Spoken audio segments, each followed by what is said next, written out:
Free, free Palestine! Free, free Palestine! Francesca Albanese's presence in the historic Die Groote Kerk was met with a warm welcome from a highly diverse audience.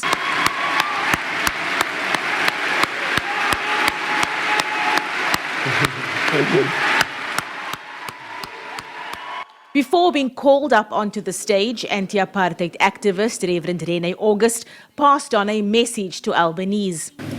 To say to you that I think on behalf of everyone here, I want to express our deep regret and embarrassment about the papers that were passed on to you yesterday.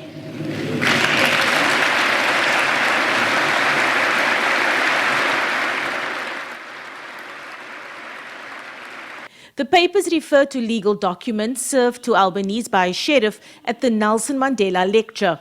The Department of Justice and Constitutional Development has since apologized, saying the papers were served without Minister Mameloko Kubai's approval.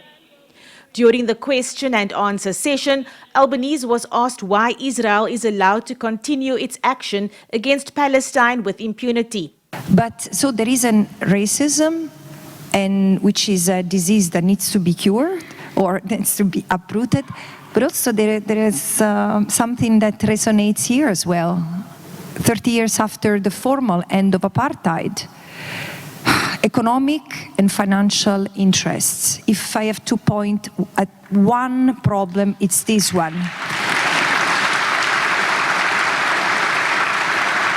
The occupation, the unlawful occupation of Palestine has been profitable. Albanese said coming to South Africa and speaking about the genocide in Gaza has been good for her because she was speaking to a nation of people who understand what it's like to have gone through apartheid.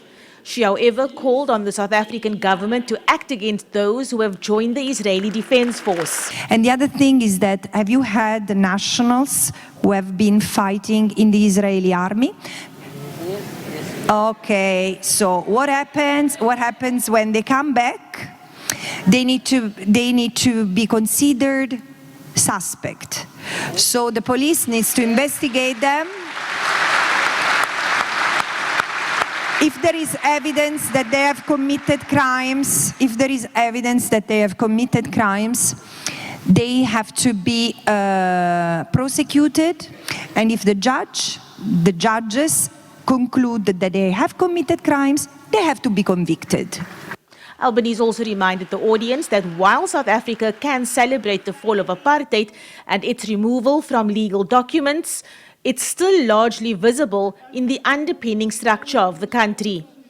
Abra Barbia, SABC News, Cape Town.